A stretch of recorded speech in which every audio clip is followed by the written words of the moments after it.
करीब एक साल बाद रायपुर सेंट्रल जेल से बाहर निकले कांग्रेस विधायक कवासी लखमा का बयान राजनीतिक रूप से चौंकाने वाला रहा। शराब घोटाले के आरोपी लखमा ने रिहाई के बाद खुद को साजिश का शिकार बताया, लेकिन सबसे ज्यादा सुर्खियां बटोर रहा है उनका वो बयान जिसमें उन्होंने बीजेपी नेता और डिप्टी सीएम अरुण साव का धन्यवाद किया। लखमा ने कहा कि जेल में रहने के दौरान अरुण साव ने टीवी और अखबारों में उनके समर्थन में बयान दिए, जिसके लिए वे उनके आभारी हैं। आमतौर पर सत्ता और विपक्ष के बीच तीखी बयानबाजी देखने को मिलती है। ऐसे में कवासी लखमा का बीजेपी के वरिष्ठ नेता का धन्यवाद करना राजनीतिक गलियारों में चर्चा का विषय बन गया है। लेकिन गौर करने वाली बात ये रही कि उनकी रिहाई के मौके पर कांग्रेस का कोई वरिष्ठ नेता मौजूद नहीं था। यहाँ तक कि राजधानी में मौजूद कांग्रेस नेता भी उनके स्वागत में नहीं पहुँचे। मैं अंदर रह के देख रहा था टीवी में, मीडिया में और आप लोग के पत्र पेपर में। छत्तीसगढ़ के लोग बहुत अच्छा लोग होते हैं। तुम्हारा उप मुख्यमंत्री अरुण साव, वो हाई कोर्ट का वकील भी था, आज वो उप मुख्यमंत्री है और ओरिजिनल छत्तीसगढ़िया है। मैं उनको भी दिल से बधाई देता हूं, क्योंकि वो ने टीवी पेपर में खुलेआम मेरे समर्थन में बयान दिया था। कांग्रेस के अलावा जनता हो, सबको मैं शुक्रिया अदा करता हूं। वहीं दूसरी ओर छत्तीसगढ़ के गृह मंत्री विजय शर्मा ने कहा कि जांच एजेंसियां अपना काम कर रही हैं और पूरे मामले की निष्पक्ष जांच जारी है। हालांकि इस मामले में कांग्रेस के हवाले से स्पष्टीकरण भी आया कि यह बयान कवासी लखमा ने डैमेज कंट्रोल करने के लिए दिया, क्योंकि केंद्र और राज्य की डबल इंजन सरकार ने षड्यंत्र कर उन्हें फंसाया है। जो एजेंसियां जांच कर रही हैं वो अपना जांच करेंगी, उनसे कोई विषय नहीं है। जो घटनाओं में दिखता है, उन्होंने जो बयान दिया था कि अधिकारियों ने मुझसे हस्ताक्षर करा लिए, मुझे पता ही नहीं चला, तो भाई इन अधिकारियों को किसने फिट किया, कैसे उन अधिकारियों ने उनसे हस्ताक्षर करा लिए, ये उनको बताना चाहिए था, स्पष्ट बताना चाहिए था। तो वो शायद ऐसा नहीं कर, तो इसलिए हमारे सारे लोगों ने ये सोचा कि उनके साथ षड्यंत्र हुआ है। कल देखने में तो समझ में आई बात कि कोई प्रदेश से बाहर हो तो उसका अलग विषय है, लेकिन जो प्रदेश में थे, जो राजधानी में थे, प्रदेश के मुख्यालय में थे, वो भी उपस्थित नहीं हुए, उन्होंने भी बातचीत नहीं की। तो देखने में तो ये लगता है।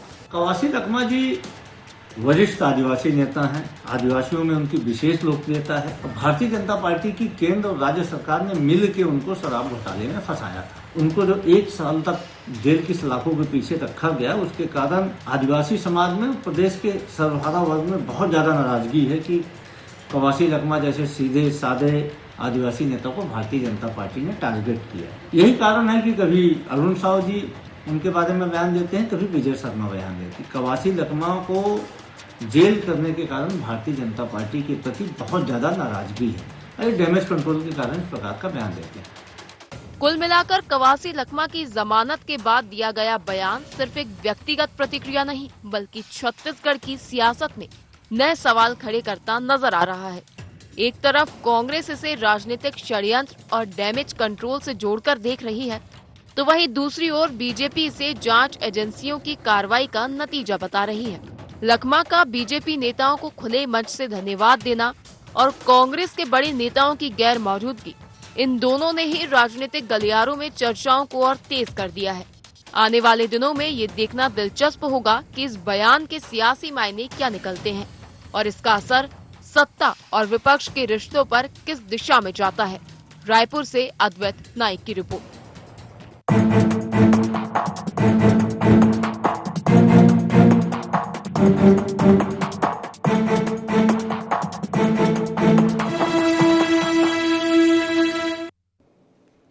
नमस्कार, जय जोहार, गुहार। छत्तीसगढ़ लखमा बयान और घमासान में आप सभी का स्वागत है। मैं हूं आपके साथ दिव्यांशु जोशी। तो छत्तीसगढ़ के बहुचर्चित शराब घोटाले में आरोपी पूर्व आबकारी मंत्री और कांग्रेस विधायक कवासी लखमा को सुप्रीम कोर्ट से सशर्त जमानत मिली है। करीब 1 साल बाद जेल से बाहर आए लखमा ने जहां एक तरफ कांग्रेस नेतृत्व का आभार जताया, तो वहीं दूसरी ओर उन्होंने खुले मंच से डिप्टी सीएम अरुण साव और बीजेपी नेताओं को धन्यवाद दिया, जिसके बाद सियासी हलकों में एक नई चर्चा शुरू हो गई है। आज इसी विषय को लेकर के हम चर्चा करेंगे, लेकिन चर्चा करने से पहले जान लेते हैं क्या हैं आज के गुहार पॉइंट्स। कवासी लखमा के धन्यवाद वाले बयान के क्या हैं मायने? लखमा की रिहाई पर कांग्रेस के बड़े नेता क्यों रहे नदारद? लखमा के बयान को कांग्रेस क्यों बता रही डैमेज कंट्रोल? धन्यवाद वाले बयान से कितना बदलेंगे सियासी समीकरण?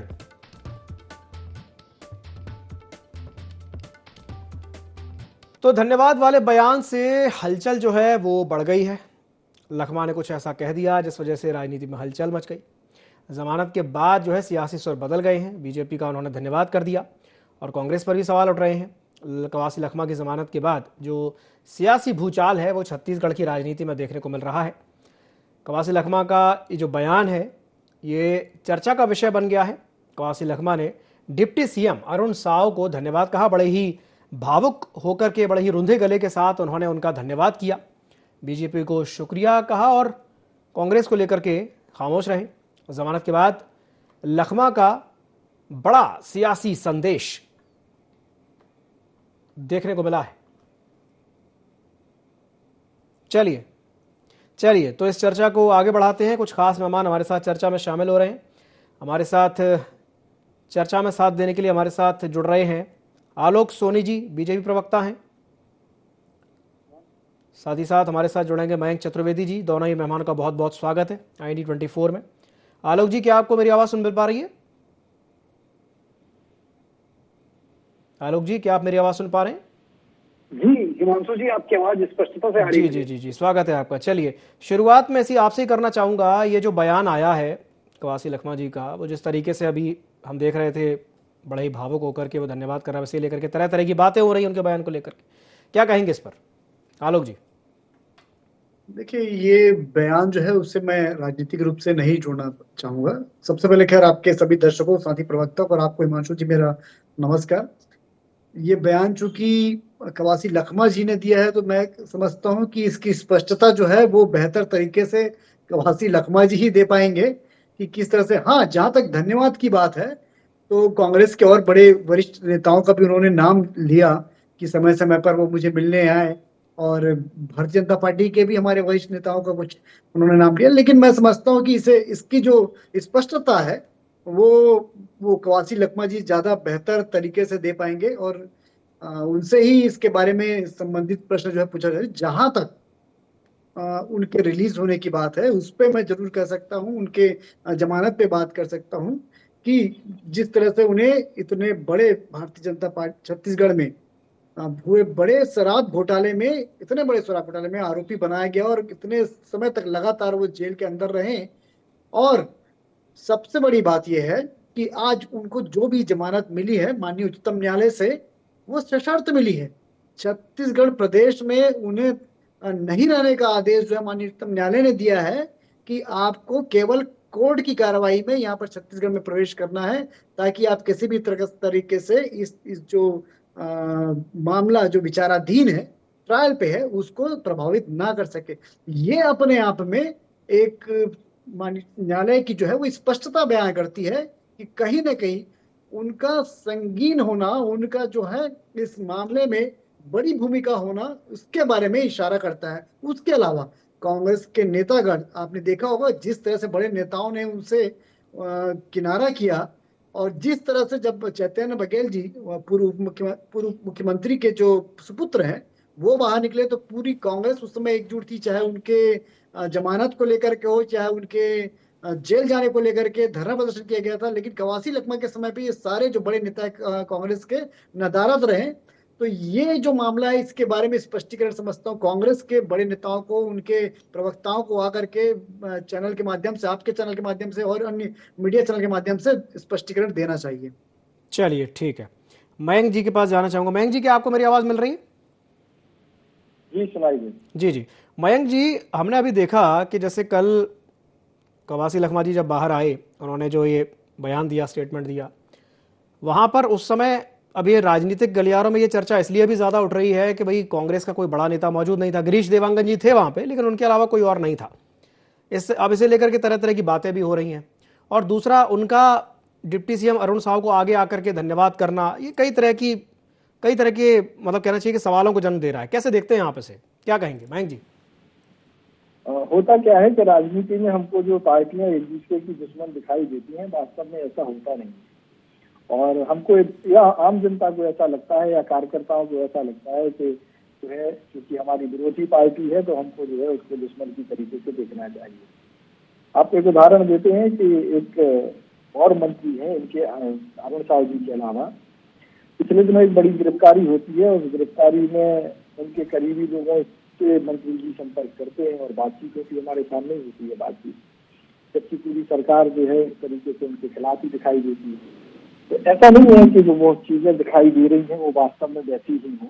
राजनीति बिल्कुल अलग तरह का जो है, हमको लगता है रंग कर्म है एक अलग तरह का, और उस रंग कर्म में वही आदमी ज्यादा फिट बैठता है जो अच्छा अभिनेता है। तो ऐसा कोई आश्चर्य वाली बात नहीं है। अभी पिछले दिनों आपने दिल्ली में भी देखा होगा कि ब्रजमोहन अग्रवाल जी जब राहुल गांधी और प्रियंका गांधी के साथ बातचीत कर रहे थे तो उसकी भी बहुत सारी चर्चाएं हुई। लेकिन इसके कुछ राजनीतिक मायने हो सकते हैं, लेकिन ये बात तय है कि छत्तीसगढ़ में जब कांग्रेस थी तो बहुत सारे लोग कहते थे कि फूल छाप कांग्रेसी, और कांग्रेस में जो थे तो वो बोला जाता था कि पंजा छाप भाजपाई। ये सब चीजें चलती रहती हैं। वास्तव में इनका जो लेना देना है आम जनता को ऐसा लगता है कि बहुत विरोधी दल है, ऐसा नहीं है। सब ऊपर से चीजें सिस्टमेटिक होती है, बातचीत होती रहती है। तो ऐसा नहीं है अगर उन्होंने धन्यवाद ज्ञापित किया तो कुछ वजह रही होगी, ऐसा नहीं है कि कोई वजह नहीं होगी। जो वजह तो कोई भी धन्यवाद नहीं देता है। संपर्क में होंगे तो उस हिसाब से उन्होंने धन्यवाद दे दिया। अब रही बात इसकी कि कांग्रेस के बड़े नेता नहीं थे, तो अब इस पर भी तो बात पर निर्भर करती है कि हर नेता के साथ उसी लेवल का ट्रीटमेंट नहीं हो सकता है जिस तरीके का ट्रीटमेंट बड़े नेताओं के साथ होता है। तो हर व्यक्ति की, हर नेता की पार्टी में जो हैसियत होती है उस हिसाब से उसको ट्रीट किया जाता है। भले ही ये बातें सामान्य तौर पर पता नहीं चले, लेकिन इस तरह के घटनाक्रम होते हैं उस दौरान ये थोड़ा सा दिख जाता है आम लोगों को। नोटिस करता है कि भाई उधर बड़े लोग थे, तो बड़े बड़े नेता आए थे। और क्योंकि कवासी लखमा जी जो है उसको क्या बोलते उस कद के नेता नहीं है जिस कद के नेता भूपेश बघेल जी थे, तो हो सकता है कि या उनका भविष्य।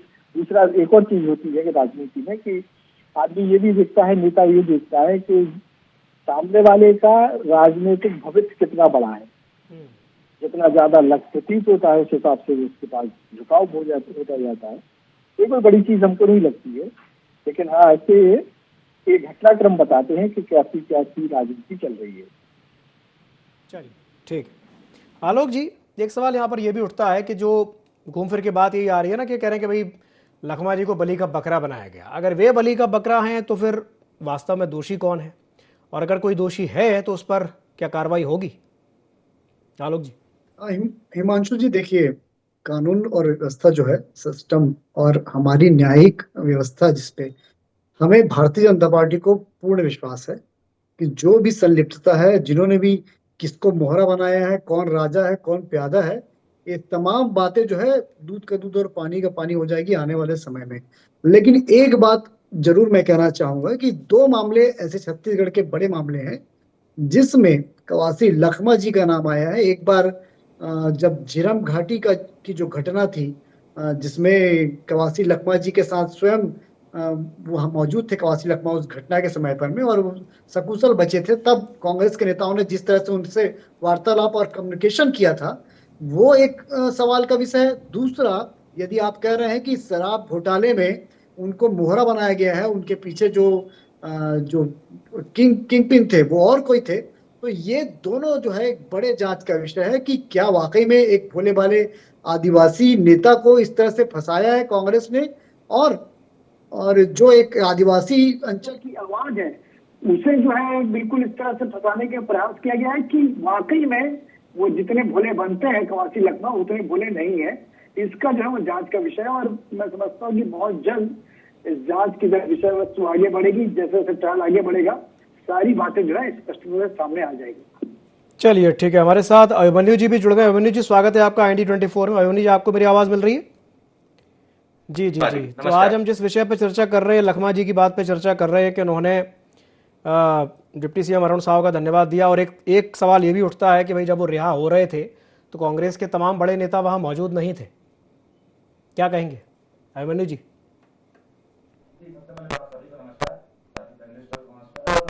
दर्शकों को भी नमस्कार। और ये है कि देखिए, स्वागत में शामिल होना नहीं होना ये अलग चीज है। रात का समय था और काफी सारे लोग शामिल थे। विकास उपाध्याय जी भी पूर्व संसदीय सचिव हैं और ये भी बड़े नेता ही हैं हमारी पार्टी के, तो वो विषय नहीं है। काफी सारे लोग मौजूद थे, विनोद तिवारी जी मौजूद थे वहां पे, सुशील चंद्र अग्रवाल जी मुझे दिखाई दे रहे हैं, पूर्व मंडल आयोग में हमारे अध्यक्ष रह चुके हैं। उसके अलावा जो आपने एक और सवाल पूछा कि जो अरुण साव जी के बारे में, तो वो कवासी लखमा जी का एक व्यक्तिगत टिप्पणी थी उनके प्रति, उनके प्रति उन्होंने जो आभार व्यक्त किया है और उनके प्रति व्यक्तिगत आभार व्यक्त किया है। इसका कोई ये मतलब नहीं है कि भारतीय जनता पार्टी के प्रति अभी हमारा जो रुख रहेगा या जो हमारा स्टैंड है, कि जो सीडी सीबीआई का उपयोग, जो दुरुपयोग किया जा रहा है, उसमें हमारा स्टैंड बराबर रहेगा। देखिए, अभी वीडियो में देख रहा था, गिरीश देवांगन जी भी पीछे दिख रहे थे, हमारे यहाँ के विधानसभा के प्रत्याशी थे। तो ये सारे बड़े नेता ही हैं, ये सब कोई छोटे नेता नहीं है। कांग्रेस पार्टी के बड़े फेस रह चुके हैं। गिरीश देवांगन जी पूर्व में महामंत्री रह चुके हैं, संगठन महामंत्री हमारे प्रदेश कांग्रेस कमेटी के। और उसके बाद जो बता रहा था कि वो व्यक्तिगत होगा, लेकिन जो सीबीआई ईडी का जो उपयोग है कांग्रेस के खिलाफ, जो राजनीतिक उपयोग किया जा रहा है, उनका जो दबाव डालने का उपयोग किया जा रहा है, उसके खिलाफ हमारा जो स्टैंड है बरकरार रहेगा। उसके अलावा ये मैंने हर समय पहले भी इस बारे में कई सारे डिबेटों में कहा है कि जो शराब नीति डॉक्टर रमन सिंह के समय में आई थी, उसके बाद की ये सारी चीजें जिसमें अनियमितता आई, उस समय भी बात उठी थी 4400 करोड़ के घोटाले की। उसकी भी जांच शुरू हुई थी, लेकिन उसकी जांच कहीं तक नहीं पहुंची, उसकी जांच ठंडे बस्ते में है। उसके बाद जो 2100 करोड़ के आसपास की बात कांग्रेस शासनकाल में आई, उसकी जांच हो रही है। उसमें लखमा जी को अंदर किया गया, जेल भेजने की बात, मीडिया ट्रायल की बात, और उसमें जो बीजेपी वाले आरोप लगाते हैं वो मैं नहीं कहूंगा, क्योंकि वो जुडिशियल रिमांड में थे। चार्जशीट बना करके पेश नहीं की जा रही थी। ईडी को पहले 1 महीने के अंदर चार्जशीट बना के पेश करनी होती थी, वो भी अब नियम जो है शिथिल कर दिया गया। ईडी अपने हिसाब से समय ले सकती है। उसमें कई समय तक के विपक्ष के नेताओं को जेल में डालने का काम, ऐसी कार्रवाई अगर ईडी सीबीआई करती है तो सारे के सारे भाजपा शासित प्रदेशों में क्यों नहीं? शराब घोटाले की जांच होनी चाहिए, हम उसके पक्ष में, लेकिन उसकी जांच तब से होनी चाहिए जब से इसकी शुरुआत हुई। डॉक्टर रमन सिंह जी के कार्यकाल से लेके हमारे कार्यकाल से लेके पूरी जांच ऐसी हो कि उसमें जो भी अधिकारी से लेके, जो भी नेता से लेके, कोई भी उसमें संलिप्त हो, उनको सजा मिले। इससे हमको कोई आपत्ति नहीं है। लेकिन जो कि लखमा जी को अभी जमानत मिली है, उनके जब चार्जशीट दायर हुई होगी, कोर्ट को ऐसा लगा होगा कि उनको जमानत दी जानी चाहिए, तो उनको जमानत दी गई है। तो अगर पहले चार्जशीट दायर करती ईडी तो उनको पहले भी जमानत मिल सकती थी, लेकिन ऐसा नहीं किया गया। 1 साल से ऊपर लगभग राजनीतिक उपयोग किया गया है। और जैसा कि उन्होंने कहा कि अरुण साव जी खुद वकील है, लखमा जी कह रहे थे, मैं उनका वो बयान सुन रहा था, स्वयं वकील है, हाईकोर्ट के वकील रह चुके हैं, तो उनको जानकारी है नियम कानून की, उनको जानकारी है किस प्रकार से चीजें होती है, उसकी जानकारी है। तो ठीक है, उन्होंने उनका धन्यवाद ज्ञापित किया, उनके बयानों के लिए उनका आभार व्यक्त किया, व्यक्तिगत टिप्पणी है। लेकिन इसमें भारतीय जनता पार्टी को कोई राहत नहीं है, ना भारतीय जनता पार्टी के उन्होंने कुछ भी कहा है। उन्होंने केवल अरुण साव जी के लिए कहा है। भारतीय जनता पार्टी का जो दुरुपयोग है ईडी सीबीआई का, उसके खिलाफ तो हमारा आवाज उठाना जारी रहेगा। और ठीक है। जो भी इनके आरोप प्रत्यारोप की बातें रहती है, इनकी जो ईडी सीबीआई की कार्रवाई केवल चुनाव जीतने तक की रहती है। चुनाव खत्म हो जाते हैं, नेता बाहर आ जाते हैं। जी चलिए ठीक है, आलोक जी कुछ कहना चाह रहे थे। जी आलोक जी। जी बिल्कुल, जैसे आज ईडी सीबीआई की जो कार्यप्रणाली पे प्रश्न जो है हमारे प्रवक्ता भाई साहब उठा रहे हैं, और नए नियम बने हैं कानून में, जो नई प्रावधान किए गए हैं कि 1 महीने के अंदर ट्रायल सबमिट ना करके उसमें समय सीमा दी गई है। जब इतने बड़े, हिमांशु जी, इतने बड़े स्तर पे यदि घोटाला होगा और इतने बड़ी संख्या में उनमें संलिप्तता पाई जाएगी, चाहे वो अधिकारी हो, चाहे वो नेतागण हो, चाहे वो मंत्रीगण हो, तो स्वाभाविक रूप से उसकी विस्तृत जांच की आवश्यकता है। और विस्तृत जांच होने के बाद में ही उसके ट्रायल को, उसके जो चालान है उसे कोर्ट में प्रस्तुत किया, उसके लिए समय सीमा की आवश्यकता है। इसलिए कानून में बदलाव किया गया। जहां तक बार बार जो हमारे कांग्रेस के भाई लोग हैं हमारे, वो ये आरोप लगाते हैं कि आप ईडी सीबीआई लगातार, आप तमाम उन प्रदेशों में जहां पर में भी आप विराजमान थे, चाहे मैं पंजाब की बात करूं, चाहे मैं छत्तीसगढ़ की बात करूं, चाहे मध्य प्रदेश की बात करूं, तो आप लगातार वहां पर में इस तरह के घोटालों को अंजाम दे रहे हैं। उसके बाद आप ये अपेक्षा करेंगे कि आपका महिमा मुंडन किया जाएगा एक आपराधिक अपराध करने के बाद में, जब आपका महिमा मुंडन नहीं किया जा सकता। दूसरी बात, आप कह रहे हैं कि कांग्रेस, भारतीय जनता पार्टी के समय पर में भी घोटाले हुए थे, भारतीय जनता पार्टी के कार्यकाल में भी छत्तीसगढ़ में घोटाले हुए। तो भाई 5 वर्ष जो है आपका शासन था, आपके पास पूरा मौका जनता ने दिया था, आपको उन तमाम घोटालों की जांच करनी थी, उन तमाम घोटालों को जनता के समक्ष लाना था। किसने रोक के रखा था? किसने आपके हाथ पर बांध रखे थे? किसने आपके मुंह पे ताला लगा रखा था? ये सवाल जो है, इसका जवाब जो मैं समझता हूँ माननीय प्रवक्ता जी देंगे या कांग्रेस के बिल्कुल, चलिए जवाब ले लेते हैं, उनको देना चाहिए। ठीक है, अभिमन्यु जी जवाब दीजिए। देखिए, पहले तो जो कारण पूछा सवाल उठाने का एडीसीबीआई पर आलोक जी ने, वो कारण ये है कि उनकी कार्रवाई एक तरफा होती है। आप देखेंगे केवल विपक्षियों के ऊपर कार्रवाई करना, भारतीय जनता पार्टी के ऊपर ना कार्रवाई करना। चलिए, उसका जवाब अगर आप दे भी देंगे आलोक जी की भाई हमारे सारे नेता तो दूध के धुले, उसके अलावा सारे विपक्षी जो हैं वो भ्रष्टाचारी हैं, लेकिन अगर वही भ्रष्टाचारी विपक्षी अगर आपकी पार्टी में जब आ जाता है, तब फिर क्यों ईडीसीबीआई के हाथ पैर फूलने लगते हैं उनके ऊपर कार्रवाई करने के लिए? क्यों कोर्ट में जा जाके चार्जशीट वापस ली जाती है? क्यों हिमंता बिस्व शर्मा के ऊपर पहले आरोप लगाए जाते हैं, फिर उसके बाद जब वो बीजेपी आए थे तो उनको सीएम बनाया जाता है? ये सारी चीजें जो है ये सवाल खड़े करती हैं कि कहीं भारतीय जनता पार्टी जो है अपने राजनीतिक टूल के रूप में ईडी और सीबीआई को उपयोग कर रही है, विपक्ष के नेताओं पर दबाव डालने के लिए उपयोग कर रही है। तो ये तो सीधा सीधा स्पष्ट करता है कि आपकी पार्टी में आने के बाद कोई दूध का धुना हो जाता है। यहां आज के 2 साल में कई सारे बड़े बड़े घोटाले सामने आए छत्तीसगढ़ सरकार में। उसमें किसमें टीवी खरीदी गई लाखों रुपए में जग खरीदे गए, ग्लास खरीदे गए, किसके ऊपर कार्रवाई हो गई? सीजीएमएससी में बड़ा घोटाला सामने आ गया, कौन सी कार्रवाई हो गई? यहां तक कि पहले के जो घोटाले हैं, इंदिरा प्रियदर्शनी बैंक घोटाला जिसमें नार्को टेस्ट में बाकायदा नाम लिया था आरोपी ने, बड़े बड़े मंत्रियों का नाम लिया था, मुख्यमंत्री का नाम लिया था तत्कालीन, उसके ऊपर क्या कार्रवाई हो गई नार्को टेस्ट होने के बाद? और भी बड़े बड़े नाम घोटाले हैं, उस रतनजोत घोटाला है, कई घोटाले हैं, इन सारे घोटालों पे कब जांच शुरू होगी? या भारतीय जनता पार्टी की सरकार केंद्र में इस वजह से ये सारे मामले ठंडे बस्ते पे, ये हम जानना चाहते हैं। तो जब ये सारी चीजें होंगी तो ईडी और सीबीआई पर क्रेडिबिलिटी कैसे स्थापित होगी? आप मुझे बताएं। किसी भी के यहाँ आज देखिए वेस्ट बंगाल में क्या हो रहा है, ईडी सीबीआई और लोकल पुलिस के बीच में घर्षण शुरू हो चुका है। तो ये देश को किस ओर ले जा रही है भारतीय जनता पार्टी? यहाँ केंद्र की कोई एजेंसी दिखती है तो ऐसा लगता है कि भारतीय जनता पार्टी के लोग हैं। तो ये स्थिति ठीक नहीं है आने वाले समय के लिए। ठीक है अभिमन्यु जी, एक टिप्पणी में हमारे साथ वरिष्ठ पत्रकार भी जुड़े हुए हैं, वरिष्ठ पत्रकार मयंक चतुर्वेदी जुड़े हुए हैं। मयंक जी, आवाज आ रही है आपको मेरी? जी जी, एक टिप्पणी में आपसे चाहूंगा, जो बात अभी कही जा रही थी कि भाई वो कहते हैं ना कि बीजेपी के 3 भाई ईडी आईटी सीबीआई, क्या कहेंगे इस पर? मयंक जी, एक टिप्पणी आपसे लेते हैं, फिर उसके बाद आलोक जी के पास जाएंगे। जी देखिए, इस पर बहुत वैसी टिप्पणी तो नहीं की जा सकती है, लेकिन जो दिख रहा है उससे मैसेज तो यही जा रहा है कि जो एजेंसियों का उपयोग कायदे से किया जा रहा है, मतलब अच्छी तरीके से उपयोग हो रहा है। अब वो पक्ष में हो रहा है, विपक्ष में हो रहा है, ये तो जनता के ऊपर छोड़ देते हैं, वो तय करें कि उनको क्या लग रहा है। लेकिन जो दिख रहा है वो ऐसे ही है कि हाँ, कुछ ज्यादा सक्रियता दिख रही है। चलिए ठीक है, आलोक जी। आप आज पूरे देश में या छत्तीसगढ़ में, प्रदेश में कहें, सभी जगह पर में आज उन संवैधानिक संस्थाओं की, जांच एजेंसियों की विश्वसनीयता जो है वो और बढ़ी है।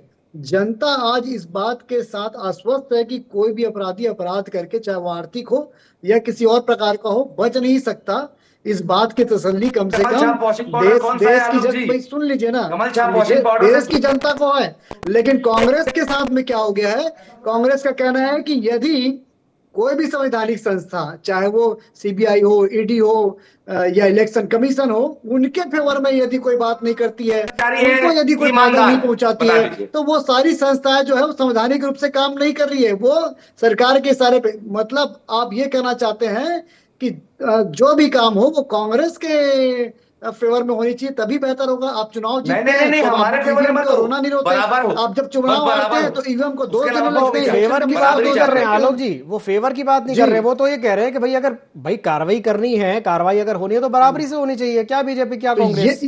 नहीं, ऐसी तो बात ही नहीं है। जिसने भी घोटाला किया उनकी सारी कार्रवाई हो रही है, सीबीआई कर रही है, और आपको सारे अधिकार संविधान में दे रखे हैं। चाहे आप विपक्ष में बैठे हैं तो विपक्ष में रहते हुए तथ्यात्मक जानकारी और तथ्यों के साथ आरोप जो कर रहे हैं, बिना तथ्यों के मत करिए, तथ्यों के साथ में जनता के समक्ष जाइए, चलिए ठीक है, न्यायालय के समक्ष जाइए और अपनी बात कीजिए।